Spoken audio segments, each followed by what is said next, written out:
Good morning, everyone. Welcome to Gardner Auditorium. I'd like to call this hearing of the Joint Committee on Public Safety and Homeland Security to order. I want to thank all the stakeholders, public officials, and members of the public for making time today to testify. Before we proceed to testimony, I'd like to recognize and introduce members of the committee here with us today, and I'll turn it over to my co-chair, Chairman Dan Cahill, to introduce House members. Thank you, Mr. Chairman. Good morning. My name is Dan Cahill. I'm the Chairman of the House Committee on Public Safety and Homeland Security. As you can tell, my voice is hoarse, so I won't be speaking much today, much to your delight. I'll allow my colleagues to introduce themselves. Good morning. I'm State Representative Michelle Socolo from the 15th Middlesex District.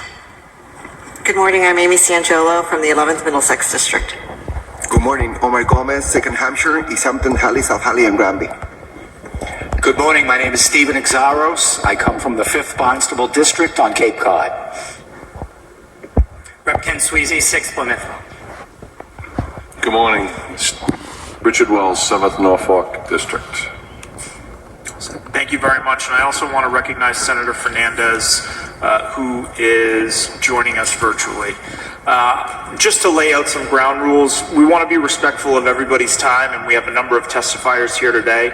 We ask that all oral testimony be kept to 3 minutes. I'd also advise everybody here that the committee will accept written testimony on all bills before the committee and within our jurisdiction up to the time that we take action on a bill. We will also be hearing testimony based on bills posted on the hearing website. And when it is your turn to testify, please make sure to clearly state your name and the bills you are testifying on for the record. We will take public officials out of turn as a courtesy. And also, I'd ask everybody to note that this session is being live streamed on the legislature's website, and a recording will be available to the public afterwards. Due to the volume of testifiers for certain bills, the chair reserves his right to hear bills out of order. To begin our public testimony today, I'd like to invite Senator Peter Durant.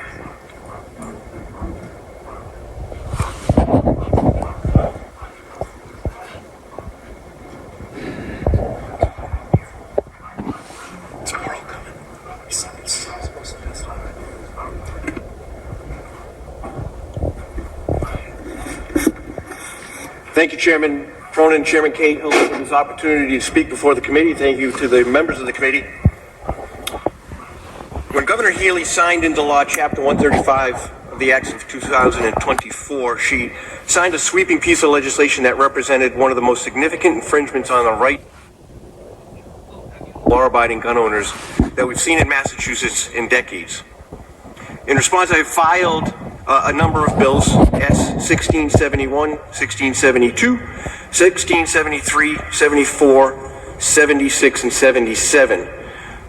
You have those before you that seek to repeal key sections of this new law.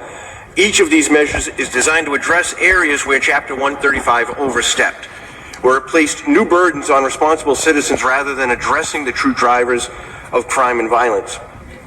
The law expands so-called sensitive places where lawful carry is prohibited, limits lawful transfers, and redefines possession in ways that criminalize conduct that has long been legal and responsible. It imposes new restrictions that are confusing, punitive, and most likely unconstitutional.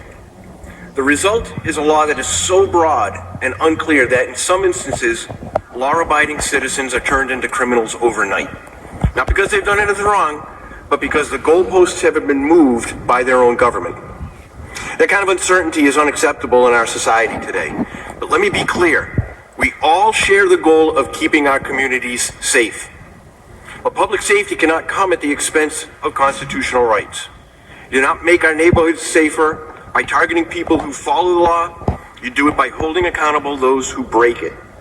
Since the passage of this law, I have heard from countless constituents, law-abiding gun owners, sportsmen, small business owners, and veterans who feel abandoned by their government. They're not asking for special treatment. They're asking to be treated fairly. They are asking for their rights to be respected. That's why I've introduced this package of legislation to roll back some of the overreaching and problematic provisions of 135, restore the rights of responsible citizens, and refocus our laws on actual criminal behavior, not on those exercising their Second Amendment rights responsibly.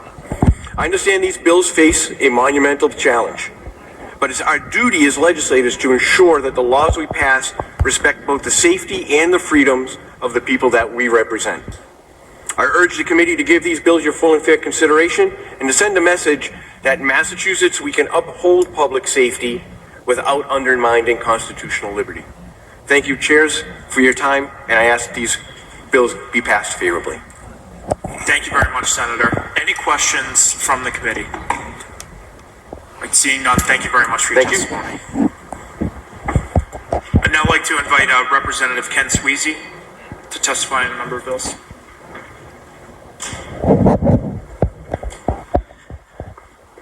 Thank you, chairs. I will be very brief. I filed the House companion bills to Senator Durant, so you heard some of the specifics about each, what the bills do specifically and how they're affecting law-abiding gun owners. I would just like to speak briefly about the overarching way that this law came to be. And while we believe in this public hearing system and this good faith discussion, and all believe that public safety is of the utmost important, of course, when a ballot petition is signed and unfortunately the governor goes beyond that process, when residents are making their voices heard, and we use an emergency preamble to override this process, to at least suspend this law so that we can address many of the things that the senator just discussed. It's unfortunate that we can't have a process where stakeholders are at the table. Shortly after this law was signed, the state police themselves came out and said that many of these things are completely unenforceable. The training requirements, the classes that were put into law in order to gain an FID or LTC did not exist the day that the governor signed these laws into action. And that's why those training requirements are quite difficult. And although I don't inherently disagree that live fire is an important part of training requirements when getting an LTC, the way that the infrastructure is set up here in Massachusetts doesn't make it conducive or really possible for most residents to accomplish. There are no public ranges here in the state. You have to be a member, and to not have your LTC or FID at the time, to become a member and not have a firearm or an instructor that might have equipment to loan you, makes it incredibly difficult. And we see that those classes that the state police need to sign off on still to this day do not exist. And that's why even after the emergency preamble, they had to suspend that training requirement. And right now it's out until April with no guidelines yet set. So I'll speak about that because I know there's a lot of experts behind me and a lot of law-abiding gun owners that would like to speak to you today. So I will cede more time to them. So thank you to the committee. Thank you very much, Representative. Any questions from the committee? Please. Thank you very much. And normally I wouldn't question a colleague on some of these issues, but I feel like I need to correct a few misstatements that you made. You weren't a member of the legislature at the time that we passed this bill, were you? Correct. All right. So I want you to understand sort of the process that we used to get this bill passed. The work on this bill, quite frankly, started several years before the legislature voted on it. And we held, I believe there were 9 separate listening sessions around the state where we opened it up to the public and solicited testimony. We had a whole series of hearings here at the State House. We went through probably 7 or 8 different drafts that were available to the public for comment. And quite frankly, I think probably more thought and more work went into this bill than any other bill that I've seen in my 26 years in the state legislature. The public had an enormous opportunity to comment on this. I myself probably got several hundred emails on this particular bill. And quite frankly, I'm quite proud of it. A lot of the A lot of the language in the bill is language that came from bills that I originally filed over the years.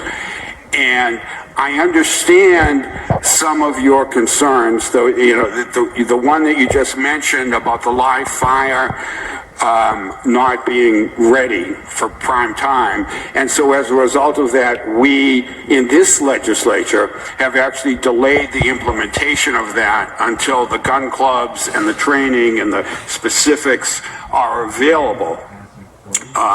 So that's one aspect.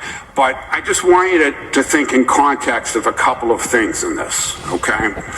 That this was not done overnight. This is about 10 years worth of work that went into this bill. And quite frankly, you know, I understand that there's a challenge working its way through the federal court system right now on a couple of the aspects. You know, that will eventually probably make its way to the U.S. Supreme Court. There is a ballot question, as you referenced, on whether or not to repeal this next year. It will probably appear on the ballot. But the bulk of this law, or the changes that we made to the gun laws in the last legislature, they've now been in effect for a year or so. And quite frankly, I don't think the sky has fallen. I really don't. We can let this play out. We can let it play out in the court system. We can let it play out in the ballot question system. And quite frankly, a lot of what you're talking about just doesn't jive with the facts. And one fact that you have to keep in mind is that Massachusetts is the safest state in the nation as far as gun violence goes, okay? Well, that's what the statistics say. Mr. Chairman. So, I think I'm quite proud of this bill. Virtually every one of my colleagues voted in favor of this bill, I will say. And it is something that the goal of this bill, quite frankly, was to make Massachusetts safer. You know, there's a basic premise in gun law that is that anyone who does any type of research in this shows is that the more guns that are in circulation, the more gun deaths. The fewer gun laws that are in circulation, the fewer gun deaths. Virtually every single state in the nation follows that stat. And I'll yield back to the chair. Thank you very much. Aye. Representative. Thank you, Chairman. And thank you to my colleague. I'm one of the ones that voted no on the bill when I was here, when it was heard.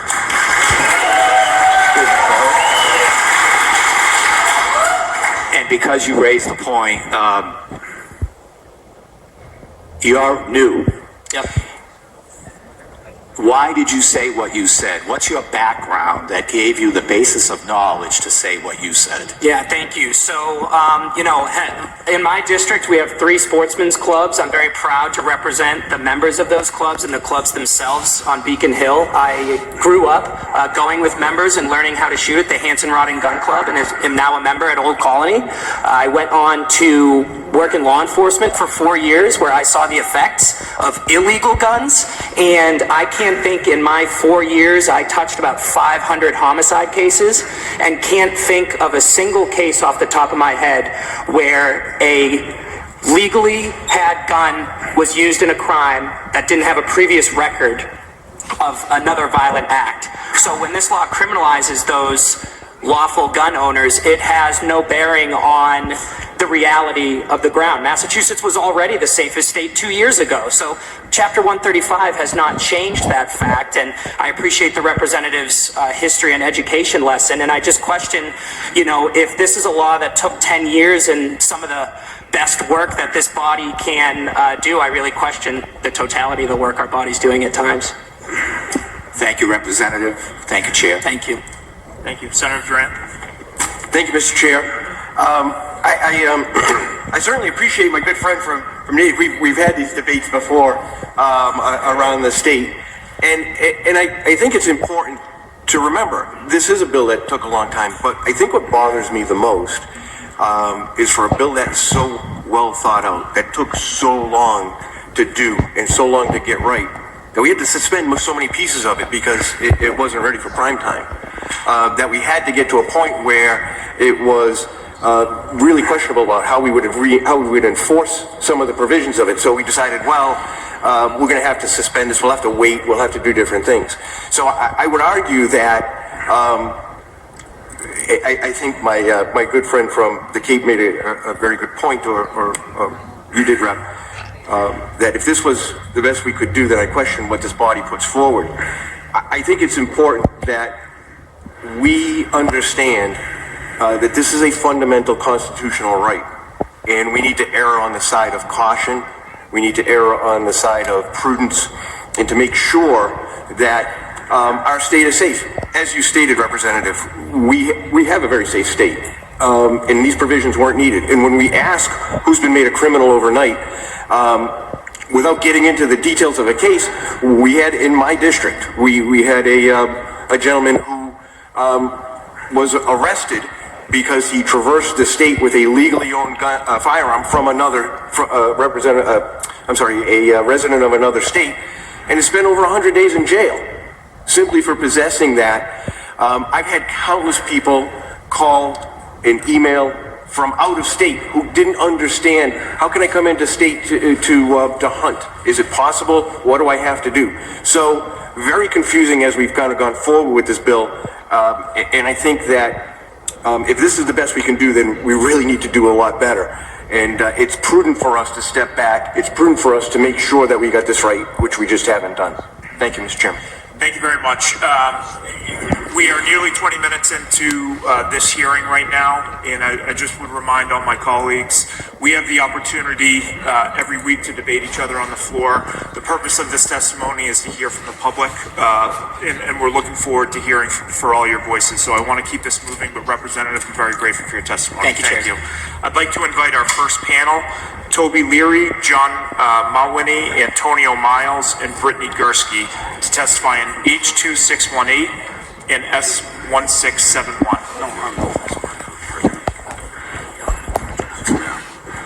You got it.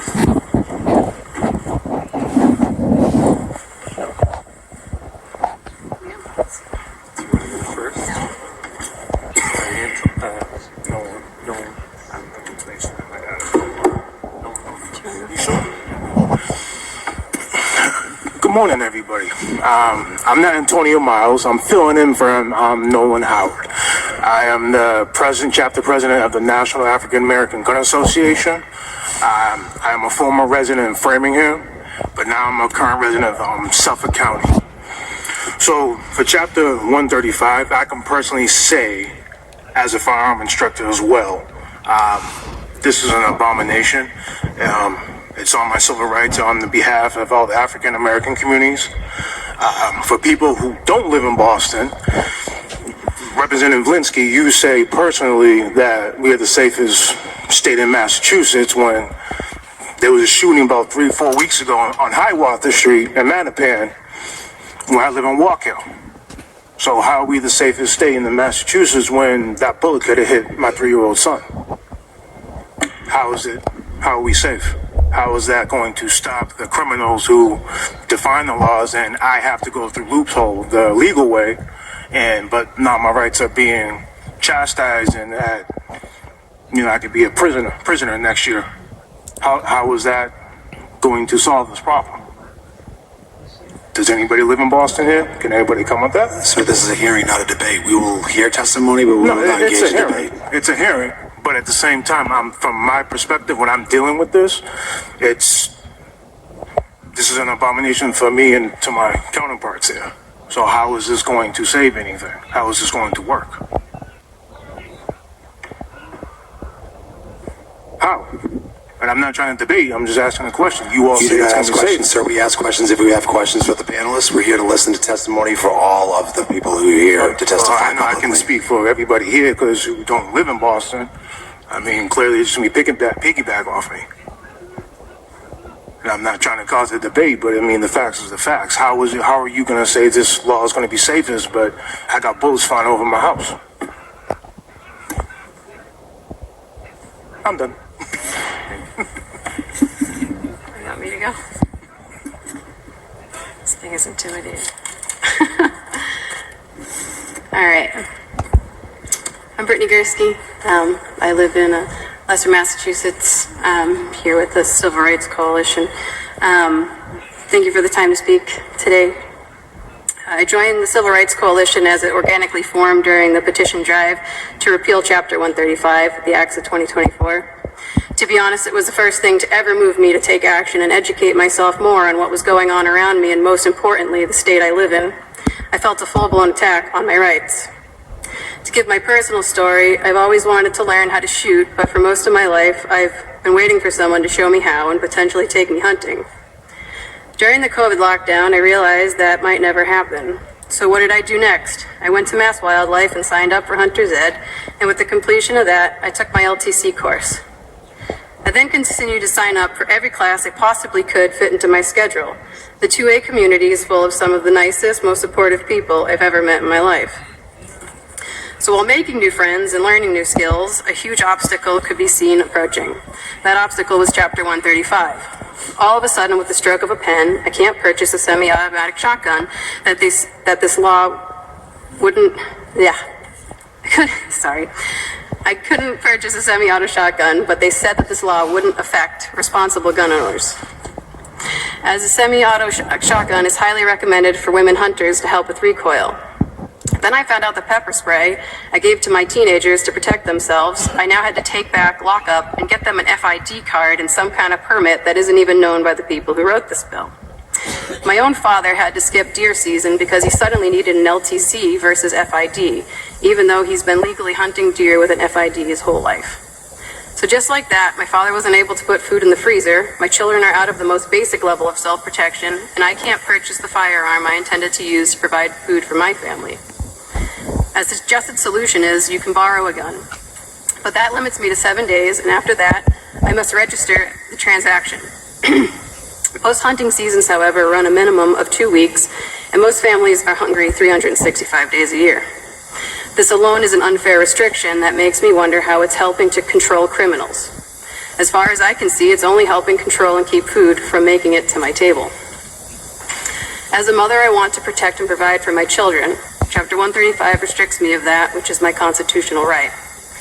These are the faces of responsible gun owners that our current law affects. Chapter 135 hurts more than it helps. Please support Bill 2618 and repeal this nightmare. Restrict criminals, not us. Thank you. Thank you all. I'm Toby Leary, chairman of the Civil Rights Coalition, and I just find it incredibly ironic that you hold hearings for something as important as a constitutional right on a holiday before a weekend. You're showing the world how little you value your oath of office. You hate the Second Amendment and continually show us that by abusing the power that was granted to you by the people in doing what the federal government warned and feared, usurpation. You stood up and took an oath to defend our Constitution against enemies, foreign and domestic. Alexander Hamilton in Federalist 16 stated, "The state legislatures are the natural guardians of the people's rights. You have become the natural enemies of the people's rights. Instead of protecting the people's rights, you've chosen criminals. The soft-on-crime approach to criminal justice is killing the residents of Mass. We have more murders through October of 2025 than we did all of last year. We see people who assault police in our cities and then get released on $500 bail. But a decorated Air Force veteran who moved to Massachusetts for a better life for his family gets incarcerated for over 125 days without bail for exercising a constitutionally protected right to keep and bear arms. When bail is finally granted, it's set at $10,000. You're painting a clear picture that you value criminals over lawful, peaceful citizens. We have constitutional rights in Mass and under the U.S. Constitution, but they're treated worse than aliens. We're treated worse than aliens from a foreign country. Greenfield Courthouse says on the front, law secures liberty without license. But here we are in 2025, and if you dare exercise your right to keep and bear arms in Mass without a government-mandated license, you would be met with guns and handcuffs and most likely be held without bail. Mass treats the Second Amendment with such disdain that we tax, regulate, and now posit bills to bankrupt the firearms industry. I have watched as reps who served Springfield took a victory lap for introducing legislation that caused an American icon like Smith & Wesson to leave the state along with 2,000 hourly jobs. I stand in support of Senator Durant's bills to repeal Chapter 135, Rep. Gasky's bills, Sweezy's bills, all to repeal Chapter 135. You can do the right thing. Repeal what you have done. As Madison said in Federalist 49, be the confidential guardians of the people's rights. I leave you with some questions. Why do you choose to restrict the lawful, peaceful members of the Commonwealth? Why do you choose to violate your oath of office by positing bills that would restrict the right to keep and bear arms? Why don't you treat other rights the same as the Second Amendment? And if you can't tax, license, and require limits on other rights, then why can you do it to the Second Amendment? I think you all are smart enough to realize that the inefficiency of controlling the lawful to reduce criminal activity, which leads me to a conclusion that you have something much more nefarious at heart. You have plans for the people of Mass that we wouldn't go along with. You are trying to disarm the segment of society that you don't need to worry about. Thank you for your time. Thank you. Any questions from the committee? For the panel? Seeing none, thank you very much for your testimony today.